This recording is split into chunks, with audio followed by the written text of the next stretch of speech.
J'espère que vous allez bien. On parle d'entrepreneuriat et de tarot aujourd'hui. Après, ça peut être entrepreneuriat et, par exemple, sophrologie ou magnétisme ou ce que vous voulez. En fait, je vais cibler ici pas seulement le tarot, mais toutes les professions spirituelles, développement personnel, bien-être en général. Je vais pas me cantonner que au tarot. Faut-il être Capricorne pour être entrepreneur? Oui. D'ailleurs, toutes les personnes qui ne sont pas Capricorne peuvent partir. Je suis vraiment désolée. Avoir un peu de Capricorne dans son thème aide. Mais par exemple, j'ai pas mal de...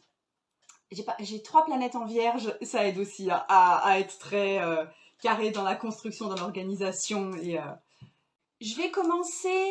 Donc, pour les personnes qui sont là, je prends les questions qui m'ont été posées directement sur Instagram.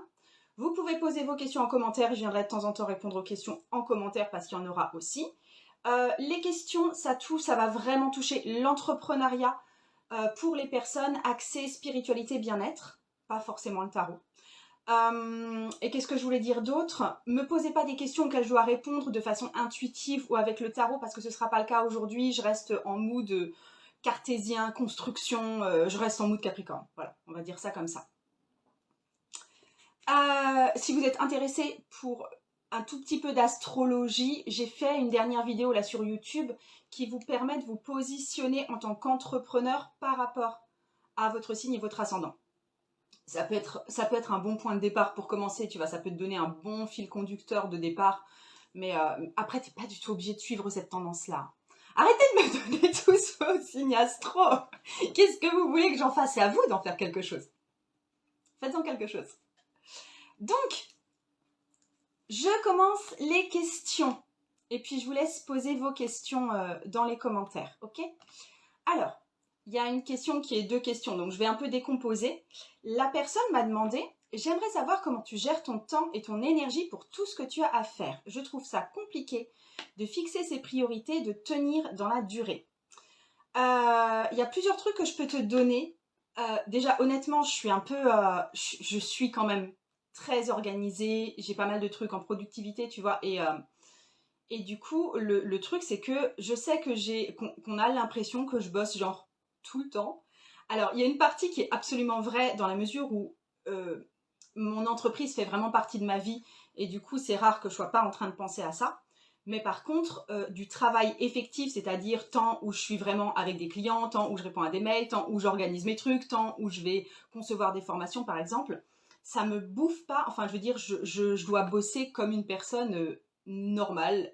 Tu vois, je vais pas au bout de mes 35 heures si tu considères que 35 heures, c'est le temps où je suis assise à bosser.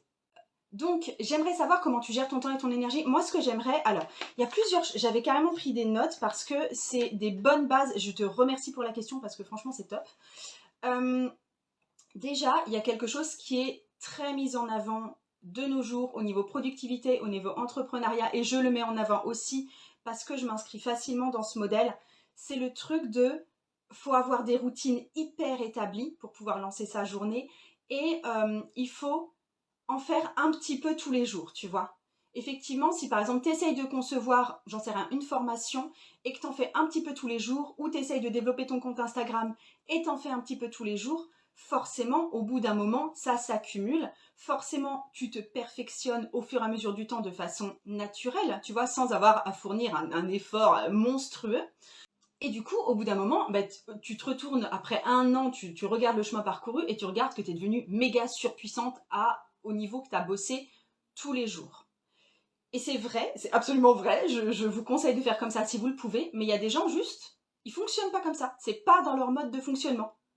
Si on reprend les signes astrologiques, effectivement je suis Capricorne, j'ai pas mal de planètes en Vierge, donc il y a ce truc routinier, puis on y va, puis on fait le taf, et on fait le taf, et on fait le taf, qui est facile pour moi.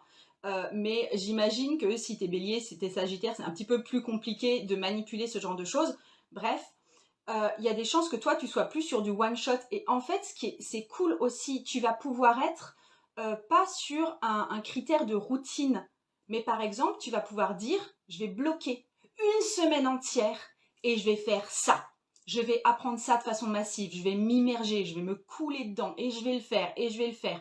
Tu vas vraiment te mettre dans un état de flow qui va durer des heures par rapport à ça. Alors, c'est quelque chose que je peux faire aussi, par exemple, quand je m'inscris à une formation où je vais m'y investir totalement pendant quelques temps. Mais n'empêche que mon mode de fonctionnement habituel, ça va être plus sur du quotidien. Identifie quel est ton mode de fonctionnement à toi. Et à ce moment-là, si tu dois te placer juste 3 jours par mois où tu vas bosser, mais comme une tarée, parce que ton truc, c'est de te donner à fond et ensuite de plus rien foutre dans ce champ-là, c'est possible que ce soit plus efficace pour toi. D'accord ? Donc, repère quel est ton mode à toi de travail et d'amélioration le plus performant.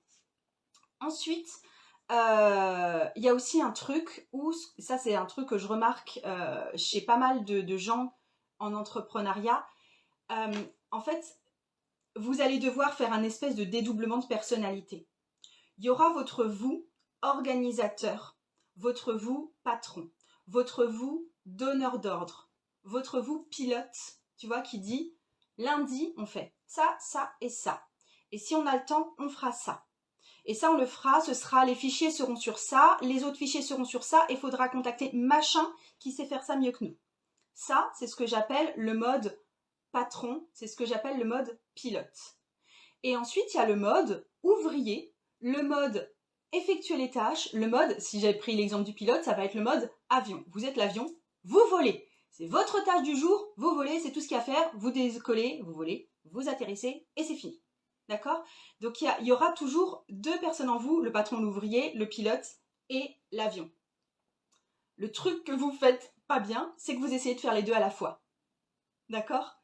Il y a un truc qui embrouille, c'est quand vous essayez d'être les 2 à la fois. D'essayer d'organiser votre journée et de la faire en même temps. D'essayer de définir dans quel ordre vous allez faire tel article ou tel tirage de tarot ou à quel client vous allez répondre en premier. Et le faire en même temps, sur le même temps. Moi, ce que je vous propose, c'est ce que je fais moi, c'est j'ai un temps le matin au petit-déj la plupart du temps où je suis vraiment en mode planification de la journée. Ça prend pas longtemps, ça me prend. Aujourd'hui, ouais, qu'est-ce que j'avais à faire par rapport à mes objectifs ? Ok, mon agenda, il dit quoi ? Ok, donc aujourd'hui, je fais ça, ça, ça, ça. Et voilà, et je sais. Et quand je viens m'asseoir ici, ou n'importe où, parce que des fois il fait trop chaud ici, je le fais. D'accord ? Comme ici, je suis venue ce matin, j'ai pas eu, enfin voilà, j'ai installé la caméra et point barre, tu vois. Je vous conseille vraiment de séparer ça parce que sinon ça vous embrouille et ça vous met dans le jus, franchement, ça peut être paniquant des fois. Je viens juste regarder vos questions parce que j'ai vu des questions. Je n'arrive pas à me fixer un planning régulier, je repousse toujours à après.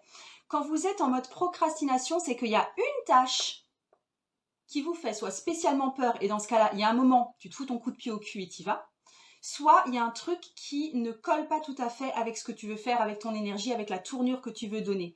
Demande-toi si tu peux moduler un tout petit truc qui donnerait plus de sens à ce que tu fais et du coup qui te donnerait peut-être plus envie d'y aller. Du style, est-ce que tu travailles avec la bonne personne ? Est-ce que tu travailles au bon endroit ? Est-ce que tu t'es fixé la bonne durée ? Est-ce que tu as suffisamment décomposé la tâche pour en faire un tout petit morceau qui quelque part va être beaucoup plus digeste qu'une grosse tâche type faire une grosse page de vente et concevoir tout mon site internet, et là c'est dans les 2 prochaines heures, tu vois. Décompose. Ou si c'est quelque chose qui te fait peur du style « j'ai tellement peur d'appeler l'URSSAF », il y a un moment, tu prends ton shot de vodka et tu y vas. D'accord ? Il va y avoir beaucoup de conseils alcoolisés, je le sens. Gardienne de l'arcane sacré Capricorne en signe solaire, depuis quelques années, j'ai beaucoup de mal à gérer mon temps, mes priorités, m'organiser avec de la procrastination, mais sans rien faire. Alors, je vais faire l'impasse sur vos signes astrologiques parce que c'est vous qui allez les interpréter et c'est vous qui les vivez. Moi, je ne vais pas m'amuser à vous donner des conseils selon vos signes. Mais par contre, j'ai beaucoup de mal à gérer mon temps, mes priorités, m'organiser avec de la procrastination, mais sans rien faire. Et ben, juste essaye de faire ce que je fais. Déjà, prends-toi peut-être 2 heures, fin de semaine, dimanche, ou un moment où tu es un peu zen, pour identifier ce que tu veux faire, par exemple, au moins dans ton mois. Qu'est-ce que tu aimerais avoir accompli à la fin de ton mois ? Tu te notes tout ça, et tout ce qui, si par exemple, à la fin de ton mois, tu veux avoir... je vais reprendre l'exemple du site internet. Tu vas avoir un site internet minimal ou une structure. Qu'est-ce que tu dois faire pour avoir au moins ça ? Tu dois contacter qui ? Enfin, tu vois, tu te fais ta petite liste de sous-tâches par rapport aux grands trucs que tu veux accomplir pour la fin du mois. Et ensuite, chaque matin, tu te mets quoi faire. Avant toute chose, avant ta douche, tu vois.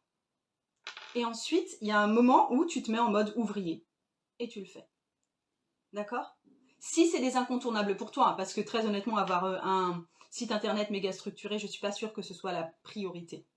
Euh, vous m'avez aussi beaucoup posé la question, en général, de par quoi je commence. Mais en fait, parce que la réponse que je vais vous donner ne va pas vous plaire, parce que ça implique de faire un saut dans le vide un moment et de se mouiller à un moment. Et la première chose à faire, ce n'est pas un truc caché, style je vais bosser sur le plan de mon site internet. Ce n'est pas je vais imprimer des cartes de visite. D'accord? Ça va être juste je vais communiquer en vrai et je vais commencer à faire mon boulot en vrai. Des tirages de tarot, en gratuit, en payant, en le proposant en message privé. Il va y avoir un moment où vous allez offrir vos services. Et c'est ce qui vous fait sans doute très très peur. Mais il y a un moment, c'est la première étape. Je veux dire, qu'est-ce que vous attendez, tu vois? Il y a un truc comme ça. Et si vous attendez, j'attends mon numéro URSSAF. Je vous mets un pied aux fesses parce que quand vous étiez plus jeune, je suis sûre que vous avez fait du babysitting sans numéro URSSAF. Ça ira pendant un mois si vous bossez sans numéro URSSAF et que vous vous faites 50 €. Le fisc ne vous tombe pas dessus avec des mitraillettes. Promis. Attends, je regarde juste s'il y a d'autres questions. Et je n'arrive pas à me lancer sur mes projets. Après, j'ai pas de souci de concentration. Je peux être longtemps sur un même sujet. Et j'ai du mal à tenir une vraie routine sauf celle de mon réveil. Mais c'est ce que j'ai dit avant. Peut-être que toi, tu es plus faite pour bosser intensément sur du one-shot. Tu vois, comme si tu étais en stage. Où tu te fais une immersion de 3 jours, une semaine, je ne sais pas combien de temps tu tiens, tu vois, sur un sujet. Mais sans... Il y a des gens qui sont pas faits pour travailler tous les jours sur le même truc. Comme Margot, elle fait parce qu'elle est psychorigide. Tu vois, si tu n'arrives pas à te lancer sur tes projets, alors tu sais, dans l'accompagnement que je propose et qui, enfin voilà, c'est aussi pour ça que je faisais le live, il y a une partie très technique où je t'accompagne en te donnant des astuces et tu vois, la méthode à suivre, une stratégie, mais il y a aussi toute une partie où je vais aller faire des libérations énergétiques avec vous, où je vais aller vraiment voir quels sont vos blocages, parce que ne pas te lancer sur tes projets, c'est un truc, soit tu n'as pas identifié le bon projet qui te convient, et du coup tu es en mode, tout compte fait, franchement, ça implique de bosser tous les soirs de 20 h à 22 h et j'ai pas envie, tu vois. Il y a un truc qui te retient parce que finalement, t'as pas vraiment envie. Deuxièmement, ça peut être aussi parce que tu as une peur que tu n'arrives pas à surpasser, et ça, j'aide aussi à le faire. Ou quatrièmement, ça peut être, troisièmement, ça peut être, et je ne sais plus ce que je voulais dire. J'ai oublié. Ça me reviendra. Ça me reviendra.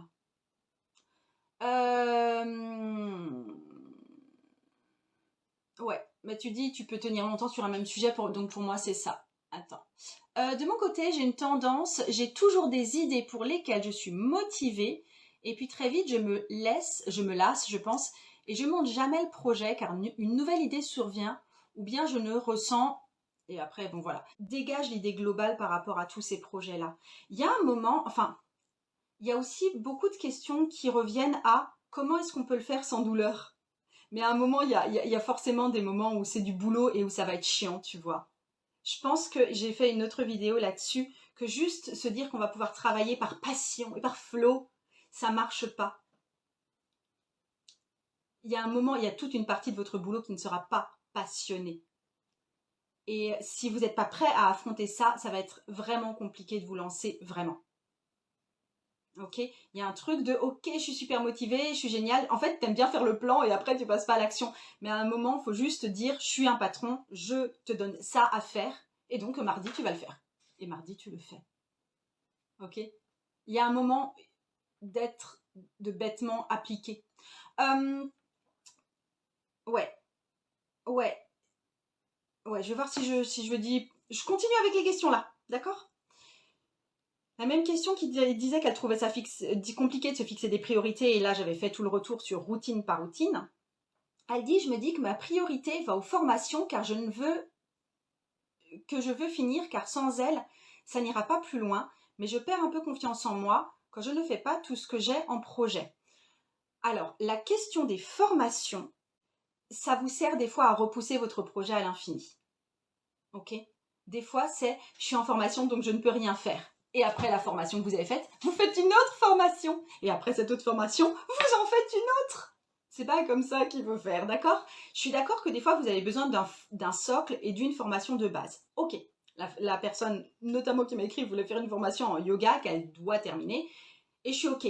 Mais le truc, c'est que tu termines ta formation et tu peux même documenter ta formation pendant que tu le fais. Je veux dire, tu peux déjà commencer à communiquer, tu peux déjà commencer à alimenter un compte Instagram ou Facebook ou Twitter ou tout ce que tu veux, ou TikTok ou machin. Mais donc tu peux déjà commencer plus ou moins ta communication, même si c'est pas sous l'angle forcément super pro, mais ça te donne déjà cette routine de communication.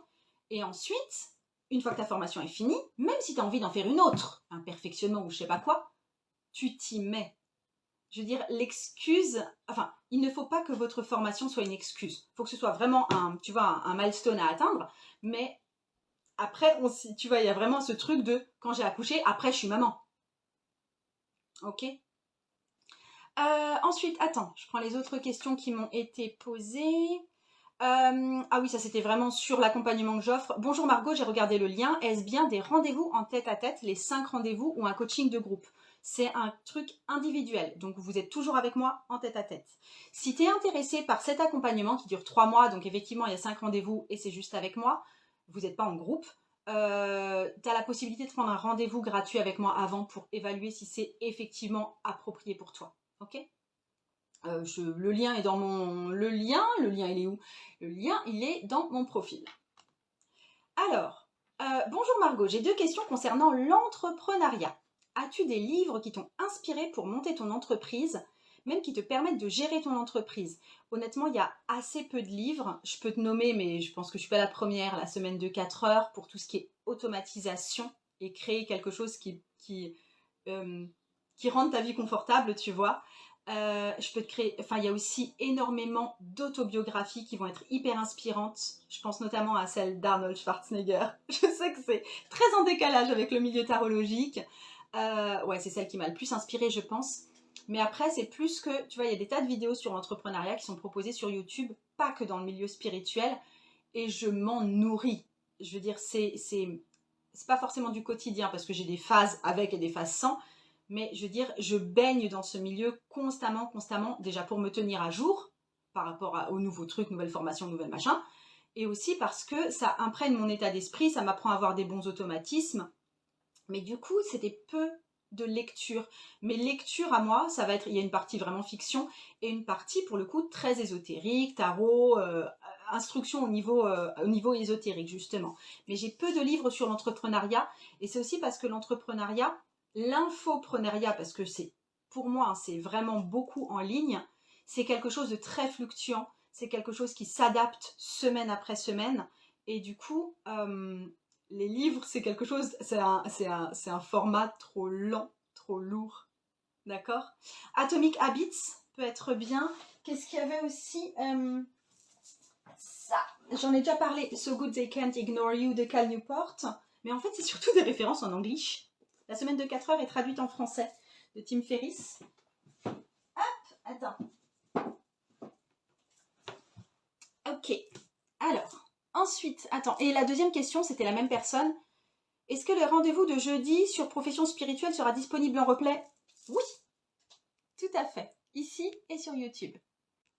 Alors, quand tu dis, oui, tu dis que, en fait, t'as fait tu dis plus autant d'élan pour le projet. Tu dis, t'as un projet, t'es super contente, et puis après, une fois que t'as épuisé le contentement, tu passes à un autre projet et finalement que tu ne construis rien.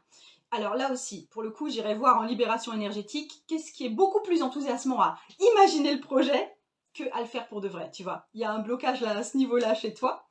Et l'autre truc, c'est que justement, le fait de se construire une routine de vie, je parle par exemple douche, sport, bien manger, attaquer le boulot à telle et telle heure, tu vois, se mettre dans ce format qui ressemble vraiment à tu vois, c'est du boulot, tu vois, tâche après tâche, ça formate ton cerveau à travailler sur telles et telles heures, à être bien réveillé sur telles et telles heures, et du coup, il y a cette logique qui se met en place, qui n'est pas juste de l'enthousiasme de fête foraine.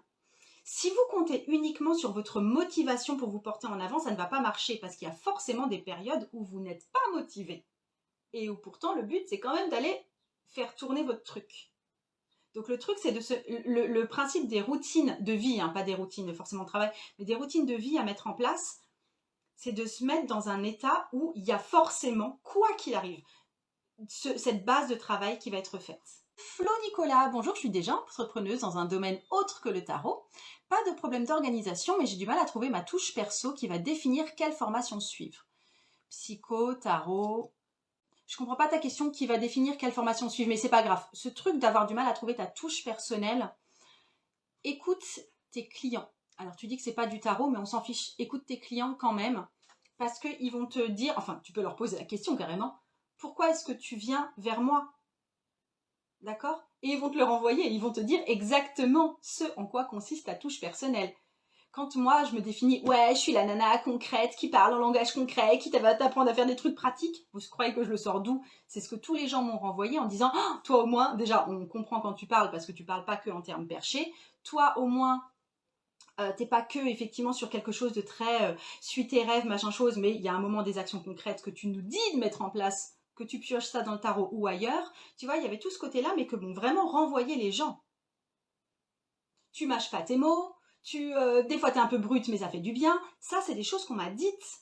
Et du coup, quelque part, j'ai amplifié ça. Tu vois, voilà, j'ai bien écrasé le machin. Je t'écrase la pédale sur ce qu'on te dit de bien sur toi. Ok? C'est ça ta touche personnelle en fait, mais c'est les autres qui t'aident à la trouver. En fait, c'est dur de repérer notre propre touche personnelle parce qu'on vit tellement avec que pour nous, c'est pas une touche personnelle. Enfin voilà, c'est comme ça qu'on fait dans la vie, tu vois. Yes, tu as raison, 65% des personnes n'ont pas de force de motivation constante. C'est pas 65% des gens, hein, c'est 100% des gens n'ont pas de force de motivation constante. Enfin, même moi qui suis méga routinière et tout, et qui peut être... Enfin, il y a quelque chose de dynamique chez moi, tu vois. Mais non, mais je suis pas motivée 100% du temps. C'est pas possible. C'est juste pas possible. Il y a des trucs que je vis dans ma vie, de temps en temps je m'engueule avec des gens, de temps en temps, j'ai mal au ventre. Enfin... Ah, attends, oui, il y en a deux à la suite. Comment lâcher du lest dans l'activité rémunérante en freelance quand on tient à son confort matériel, pour évidemment lancer une deuxième activité passion. Pour ça, il faut dégager du temps. Deux choses. C'est encore une question du « Ouais, moi j'aimerais bien le faire, mais je suis pas d'accord de souffrir pour ça un tout petit peu. » En fait, vous me posez beaucoup la question de comment faire sans le faire. Comment être visible sans être visible? Comment réserver du temps pour son travail sans réserver du temps pour son travail? Vous vous rendez bien compte que ce sont des questions impossibles à répondre, n'est-ce pas? Donc, après, ce que tu me dis dans ta question, j'arrête de me fiche de vous. Ce que tu me dis dans ta question, c'est que c'est déjà une passion chez toi et que tu as ton boulot freelance à côté qui est rémunérateur de toute façon. Mais moi, je me dis que si c'est une passion pour toi, tu y dévoues de toute façon déjà du temps. Il faudrait que ce temps-là, tu t'arranges pour en faire un temps qui commence déjà à être rémunérateur ou au moins communicationnel. En fait, si c'est une passion, je pars du principe que tu y dévoues déjà du temps, tu peux en profiter déjà pour commencer à communiquer. C'est déjà ça que tu dévoues. Imaginons que tu y consacres, je sais pas, 2 heures par semaine. Ces 2 heures par semaine peuvent déjà être des temps où tu vas communiquer sur le sujet. D'accord? Déjà ça. Ensuite, très honnêtement, il y a une question d'organisation. Juste, définis tes blocs de temps. Et si tu peux réserver soit un après-midi entier par semaine, soit une demi-heure ou 1 heure par jour, enfin, il y a un moment où tu vas devoir caler des blocs de temps. Et effectivement, pour l'instant, ne pas rogner sur une activité qui est plus rémunératrice, mais tu pourras peu à peu lâcher l'activité rémunératrice au fur et à mesure que ton activité passion grandira. Essayez s'il vous plaît de ne pas appeler ça une activité passion, parce qu'il y a des moments où c'est pas passionnant. Quand vous faites votre fiche compta, c'est pas passionnant du tout. D'accord? Il y a des moments d'organisation de la semaine, c'est pas forcément de la passion. Tu vois, il y a une partie de votre activité qui va être très passionnante et c'est tout ce que je vous souhaite évidemment. Mais il y a toute une partie aussi qui va être vraiment du boulot et des désagréments forcément. Vanessa, tu dis c'est intéressant ce que tu dis. Je suis intéressée pour savoir ce que tu trouves intéressant particulièrement. J'aimerais savoir où est-ce que ça fait tilt pour toi. Mais ouais, Voilà, en fait, tu as la chance d'être en freelance. Donc déjà, je suppose que tes horaires, c'est toi qui les définis. Donc tu vas pouvoir arranger tes blocs temporels comme tu le veux. Et ensuite, c'est plus facile aussi de réduire une activité freelance qu'une activité de salariat où tu vas être obligé de négocier pour avoir, par exemple, un 3/4 temps, puis un mi-temps, etc. Il y a quelque chose de beaucoup plus flexible déjà chez toi. Donc tu vas pouvoir, tu vois, ces 2 blocs de temps, tu vas pouvoir en faire celui-là est grossi au fur et à mesure que celui-là va se réduire. Et peut-être que tu arriveras à un moment à un point d'équilibre qui t'ira très bien. Tu vois, c'est pas forcément le tarot qui va prendre le dessus ou l'autre activité spirituelle que tu veux faire, hein.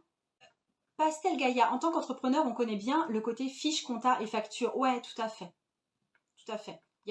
Après, honnêtement, ça prend pas énormément de temps ce côté-là, surtout quand tu commences à le déléguer, etc. Mais oui, il y a un côté qui est pas forcément youplaboum à tous les étages, tu vois. Quand tu te lances en tarologie, tu ne fais pas que des tirages de tarot. Et tu discutes pas que avec des clientes passionnantes. C'est pas que ça, en fait. Vanessa, tu dis ça donne une autre vision. Ouais, j'adore tes tips bien concrets pour s'organiser, optimiser son temps. Ok, ça marche. Je suis contente que ça aide dans ce cas. Est-ce que tu as fait dès le départ un business plan?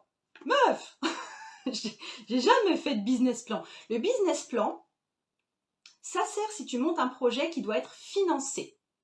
Du style, tu as une grande plateforme avec 10 employés dedans. Ça doit être financé. Ok?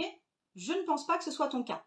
Et du coup, quand tu as un truc qui doit être financé par la banque, tu vas chez ton banquier et tu lui amènes ton business plan pour prouver que tu sais à peu près ce que tu fais. Ce qui est totalement faux parce que, en tant qu'entrepreneuse débutante, tu sais royalement pas du tout ce que tu fous.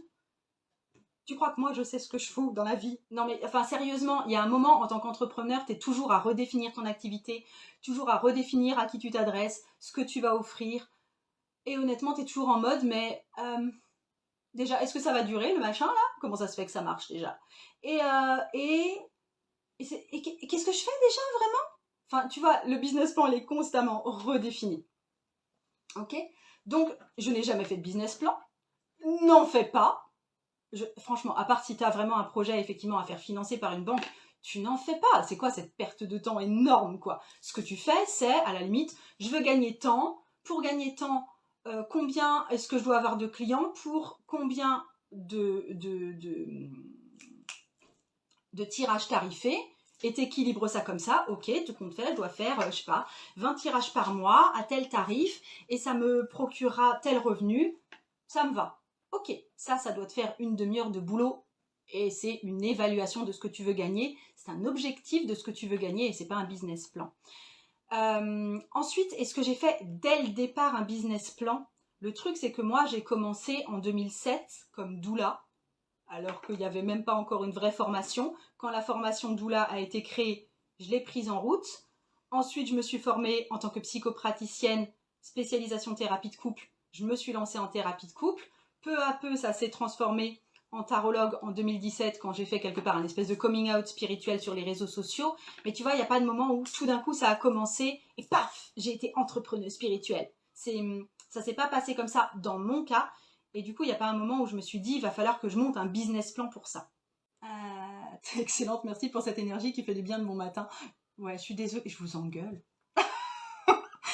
Flo Nicolas, est-ce que ton accompagnement propose la définition d'une ligne directrice au niveau de la communication du positionnement? Oui, absolument. Oui, ça va être un peu nécessaire. Parce que ce que tu dis là, c'est en gros, si tu parles aux gens de ton activité, de quoi qu'on va parler en vrai? C'est ça la réponse à la question. De quoi tu parles? Et oui, ça on va le voir, ouais. Quel est le statut juridique pour la cartomancie? Merci. Je n'en ai aucune idée. Je pense que c'est service à la personne. Je sais pas. Je crois que quand je me suis inscrite auprès de ma comptabilité, quand j'ai monté ma SASU, je me suis répertoriée dans les activités coaching et activités de coaching. Rien que le nom, il est bizarre. En fait, là, tu es en train de te poser la question de la procrastineuse qui n'ose pas aller juste demander à l'administration en question. Parce que si tu vas à l'URSSAF, si tu passes un coup de fil d'ailleurs, parce que tu sais, quand tu te mets en auto-entreprise, tu peux appeler, et franchement, ils sont assez réactifs, et tu peux leur demander de l'aide là-dessus.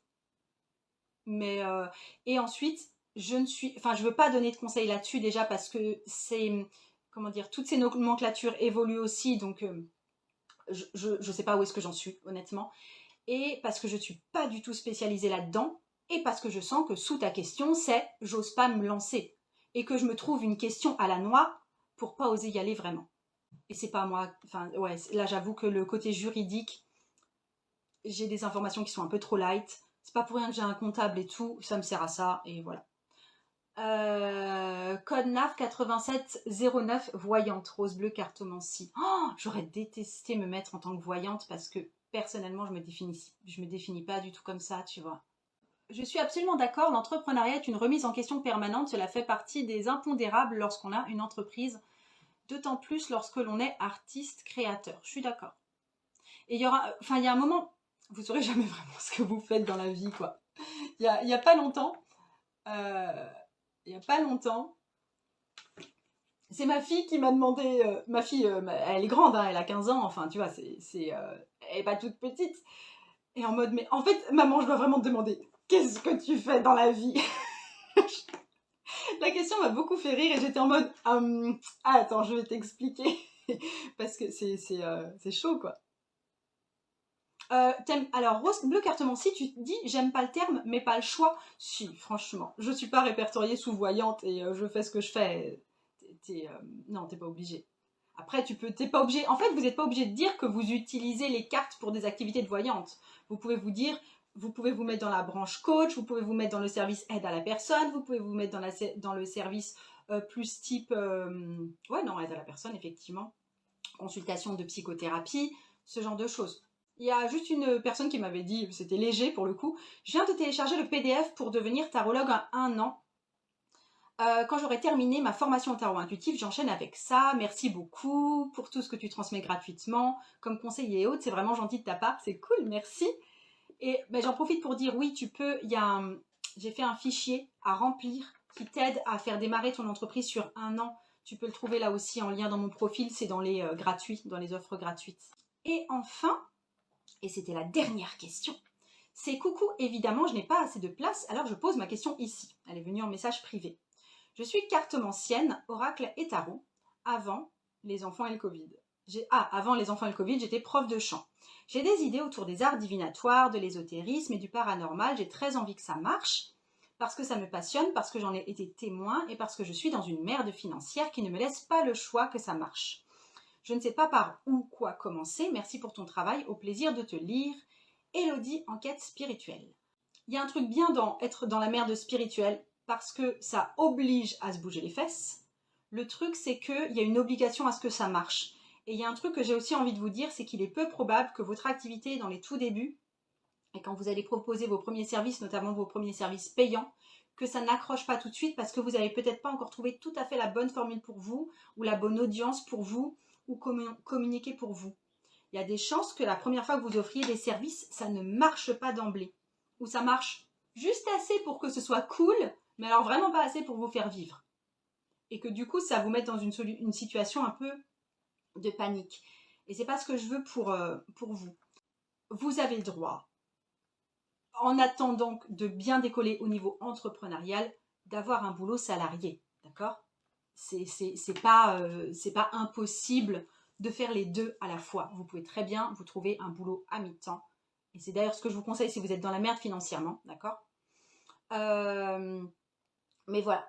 Après, le truc de je ne sais pas par où et par quoi commencer, ben, juste décide de ce que tu offres là tout de suite et commence à le proposer. Soit sur Instagram, soit auprès de tes proches, soit en faisant des consultations dans le bistrot du coin, soit où tu veux. Mais je veux dire, il y a un moment, il va falloir que tu le proposes à des gens. Ok ?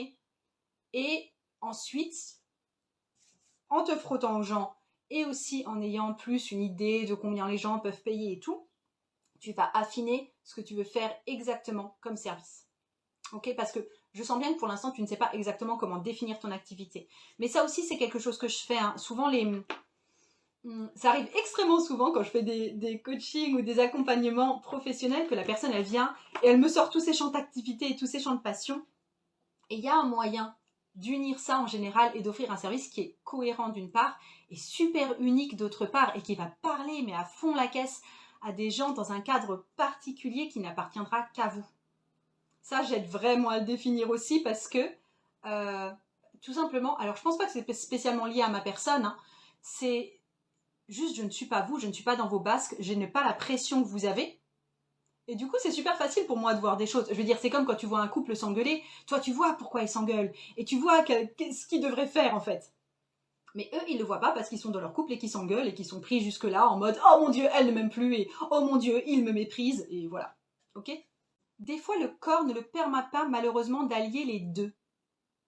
D'allier les deux quoi? Ah, d'allier un travail salarié et un travail en entrepreneuriat.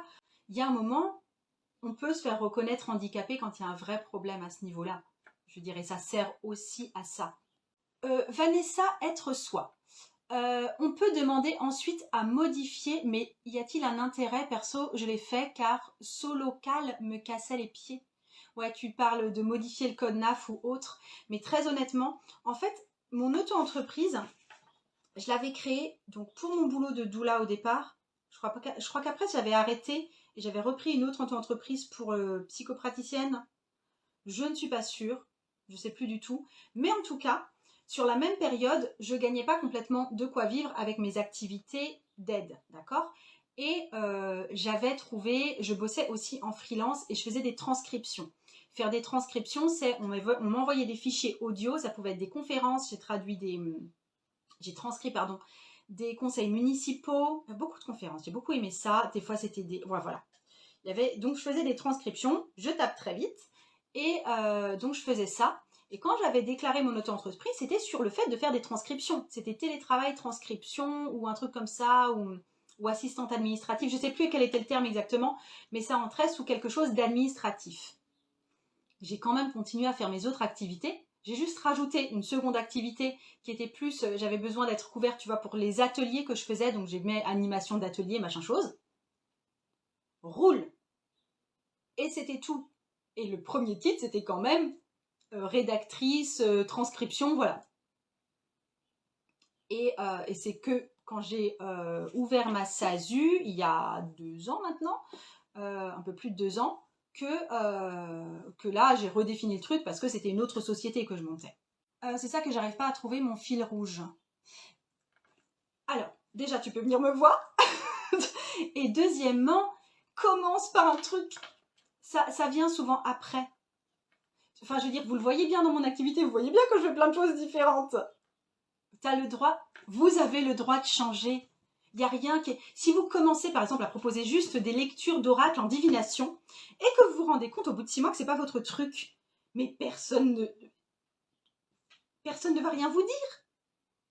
Vous avez le droit de défaire cette pratique-là et de construire une autre pratique qui serait, ben moi, non, moi je dessine des oracles et des tarots maintenant. Ok. C'est tout. Il n'y a rien que vous allez faire en entrepreneuriat, du moins, qui ne soit déconstructible. En fait, c'est comme votre choix d'un nom, votre choix d'un logo. Des fois, vous passez mais des mois là-dessus. Alors que punaise, c'est bon, choisissez. Et si dans quelques mois, vous n'êtes pas contente, vous changerez. C'est pas très grave quand même. D'accord? Je veux dire, c'est pas comme faire un enfant. Où là, t'as fait un enfant, quoi. Cassandra, merci pour ce live. Ah mais je te vois bientôt toi. Je me reconnais tellement dans le fait d'avoir 1000 idées sans réussir à les concrétiser. Je sais ce qu'on va travailler lors de cette retraite. Je pense que déjà si tu marques tes 1000 idées, il doit y avoir un fil conducteur qui les rejoint toutes. Tu peux aussi, si tu as trop d'idées, tu peux te poser la question à l'inverse de pas... Parce que vous vous posez trop la question des fois de qu'est-ce que j'ai envie de faire. Et c'est peut-être pas la bonne question.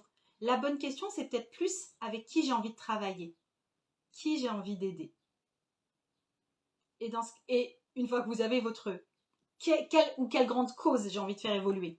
Une fois que vous avez ça, ou votre grand qui, ou votre grande cause, les autres trucs vont se rajouter comme des petits aimants, tu vois, et à la limite, ce sera peut-être même plus important ce que tu fais exactement. Ce sera toujours une façon dérivée de servir la même chose. Les partenariats m'ont permis de démarrer. Mais quand il s'agit de communiquer seul, je bloque. Comment débloquer cela? Tu vas devoir le faire. tu vas devoir le faire. En fait, il y a un problème à te mettre tout seul en valeur, je pense. Il y a ce truc de j'ose pas dire moi ce que je fais, tu vois, il y a toujours cette peur d'être le gros frimeur ou la grosse frimeuse de l'histoire de regarde moi, j'ai fait ça. Et ça coûte 50 €.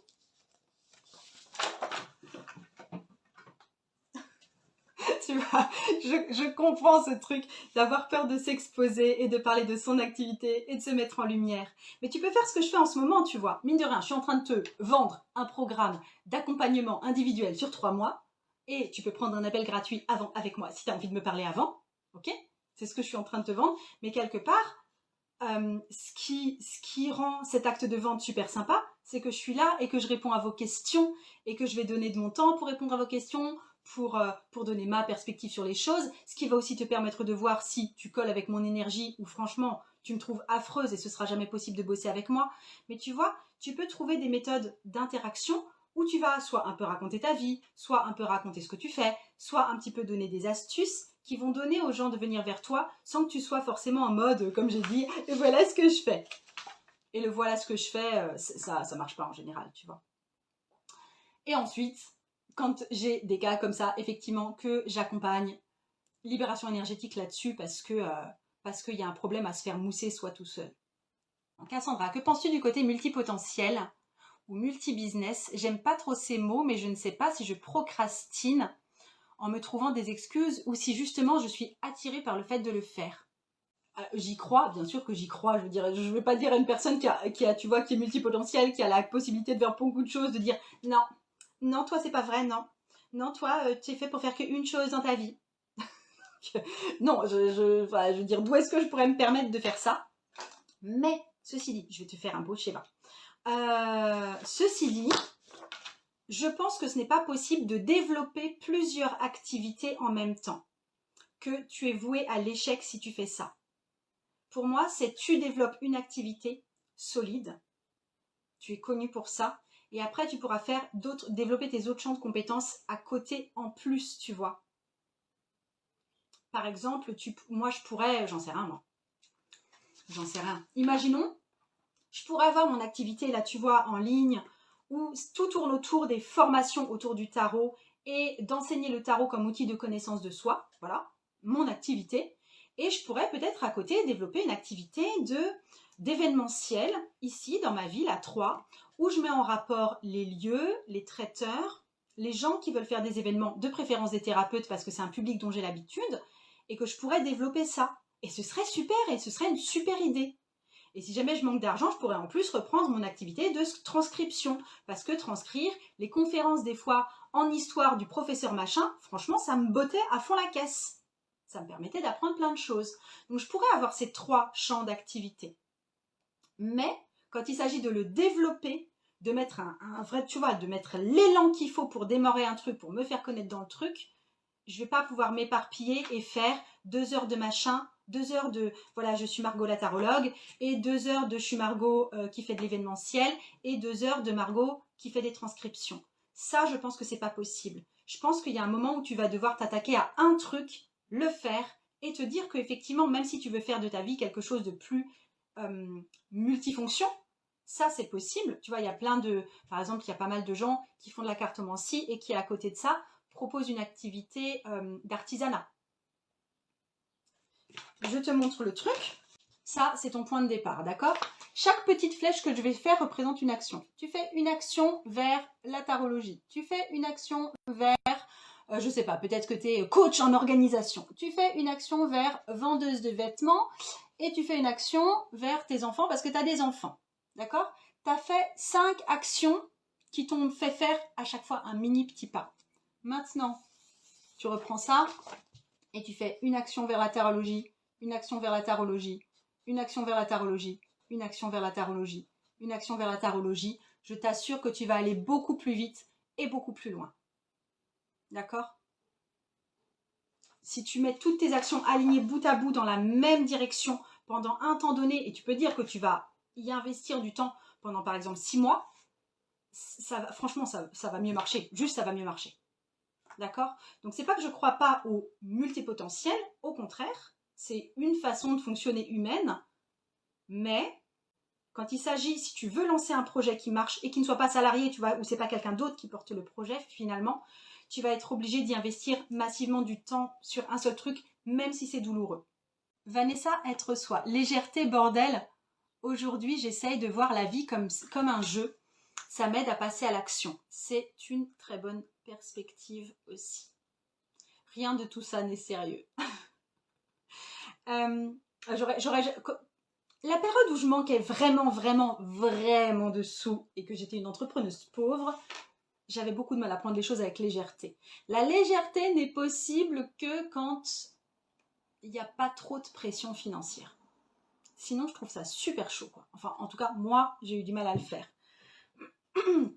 Mais je vous invite vraiment, effectivement, à profiter. Alors, je vous ai dit que vous aurez des actions chiantes à faire. Mais je vous invite vraiment à trouver des façons, des astuces pour profiter du chemin quand même. Dans le sens où, imaginons ta destination, c'est de vouloir être cartomancienne avec un certain nombre de chiffres d'affaires. Le temps que tu arrives jusque-là, ça doit être fun. Parce que mine de rien, tu vas passer beaucoup plus de temps sur le chemin que sur ton point d'arrivée. Ok ? C'est comme, tu vois, j'aime bien prendre cette histoire de... Tu dois voir ta famille qui se situe dans une autre région de la tienne, et tu emmènes ton enfant et vous allez y aller en train. Et le gosse, il kiffe le train. C'est ce qu'il va retenir de ses vacances, et on y allait en train. Alors que toi, tu prends le train, c'est un moyen, tu vois, c'est un truc un peu chiant là qui va durer 2 heures jusqu'à ce que tu sois chez ta mamie, tu vois. Moi, je t'invite à, comme un gosse, prendre le train et goûter le train. Alors, tu as le choix entre faire les actions qui te plaisent le plus possible, et c'est aussi ce que je t'encourage à faire, tu vois, il y a certaines actions que tu vas faire beaucoup plus volontiers que d'autres, où tu as naturellement plus d'habilité et choisis celle-là en priorité, et il y a des activités, tu dois quand même les faire, même si ça fait chier. Trouve un moyen de les faire avec quand même du goût, tu vois. Mets-toi debout à ton bureau et mets de la musique en fond sonore, forme-toi en même temps, fais-le avec une autre personne qui te plaît, etc. Delva, je suis moi-même entrepreneuse depuis plusieurs années et c'est vrai qu'au début, il n'y a pas d'aide et on se pose 1000 questions pour lesquelles personne n'est d'accord. Alors, déjà, il n'y a pas d'aide, tu peux trouver de l'aide. Hein. Moi, je te conseille vraiment d'avoir des gens autour de toi qui sont à peu près au même niveau entrepreneurial que toi parce que punaise, ça fait vraiment du bien parce que ça va être les seules personnes capables de te comprendre. Donc c'est la première personne, entoure-toi peut-être de personnes qui sont à peu près au même niveau que toi. Et deuxièmement, c'est aussi pour ça que je propose cet accompagnement, c'est pour que vous ne soyez pas totalement largué et complètement seul. Le truc, c'est que tu peux te faire accompagner. Je me suis fait accompagner largement. Enfin, je veux dire, j'avais pas... c'est dur de tout gérer seul. Après, tout peut s'apprendre seul aussi, hein, ça je suis d'accord aussi. On se pose 1000 questions pour lesquelles personne n'est d'accord.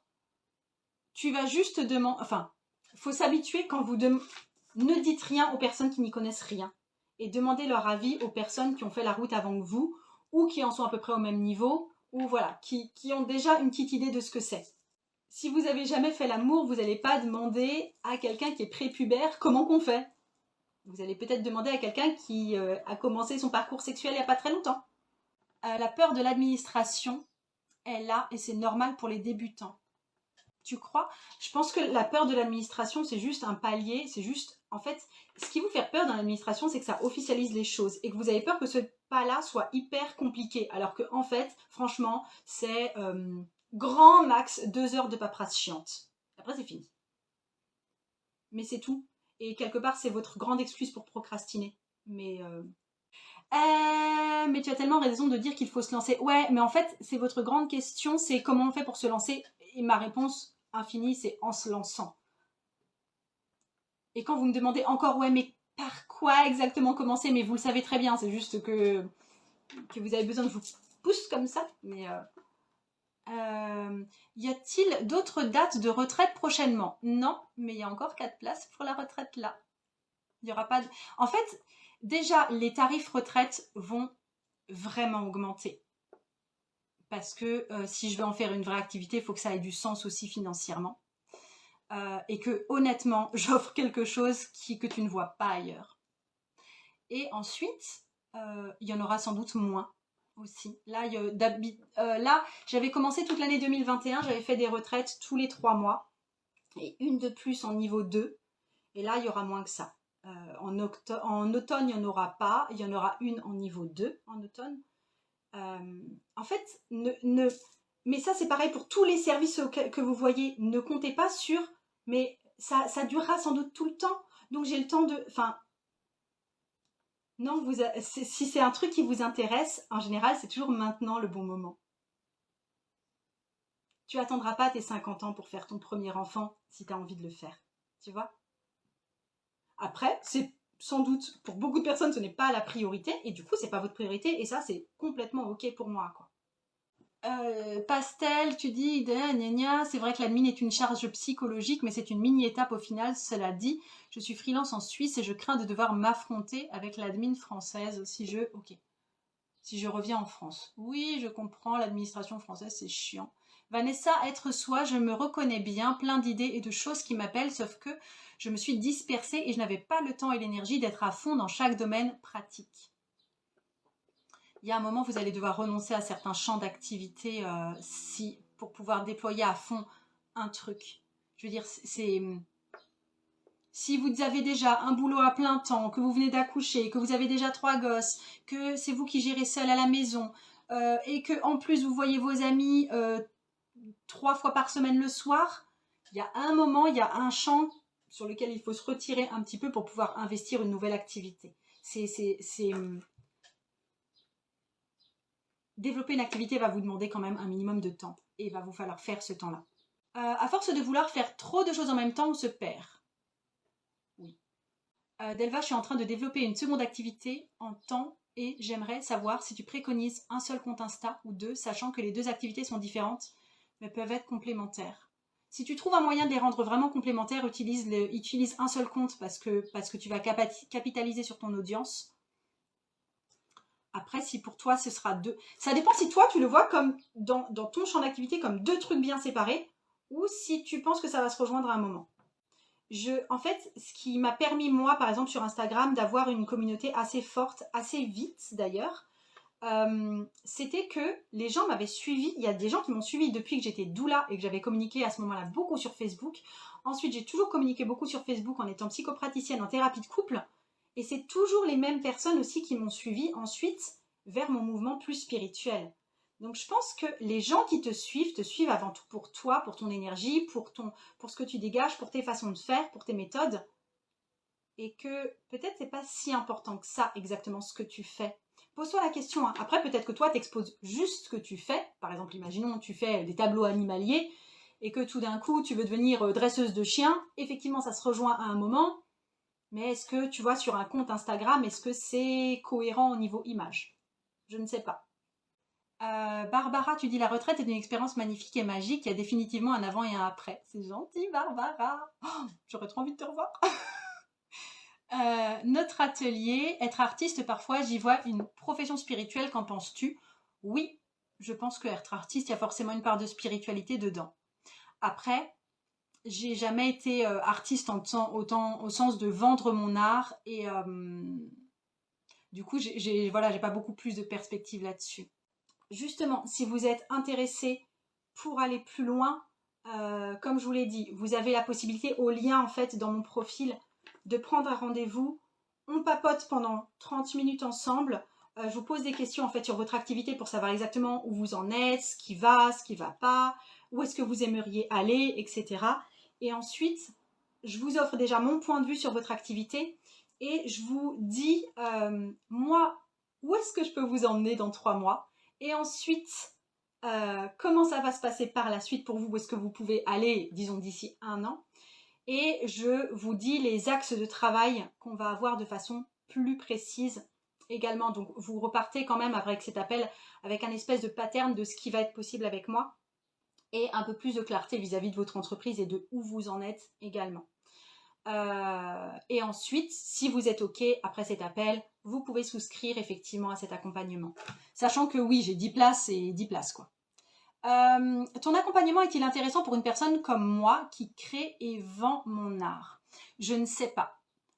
Honnêtement, viens me voir, on va en parler vraiment privé pendant 30 minutes parce que je ne sais pas. Il y a des personnes à qui, tu vois, je vais dire non ou la personne va se rendre compte que c'est pas ça parce que j'ai pas forcément les... Je vais me rendre compte que je vais avoir des limites ou que j'apporte pas exactement ce dont la personne a besoin. Voilà. Mais je pense que pour tout ce qui est artistique, il risque d'y avoir une base de communication qui risque d'être la même. Après, il n'y a pas la même démarche pour ce qui est de trouver une cible, tu vois, c'est pas un acte thérapeutique. Et par contre, il y a les libérations énergétiques là qu'on fera de la même façon. Donc à voir, franchement à voir. Pas de questions, merci pour tous ces conseils. C'est avec un grand plaisir que je te dis à la semaine prochaine. Oui, salut Cassandra. Tarot Psychoven, c'est étonnant, je travaille actuellement. J'attaque en parallèle une formation de psychopraticienne et je me lance aussi en tarot psycho. Et je pense que tout va se retrouver à un moment. Yes, c'est cool ça. Christine Hypno, bonjour, c'est combien l'accompagnement? Tu vas lire tout ça en lien. Tu vas lire tout ça en lien. Tout est expliqué et... Il vaut mieux passer par ton profil Instagram ou via ton site pour l'entretien téléphonique. En fait, quand tu vas sur le compte Instagram, tu cliques sur le premier lien en description dans mon profil et tu arrives sur la page qui propose l'accompagnement. Et sur cette page, tu peux cliquer, il y a même 2 boutons qui le proposent. Pour prendre un rendez-vous, ça va t'amener sur mon agenda et tu cales ton rendez-vous. Ok? Des bisous, à plus. Ciao.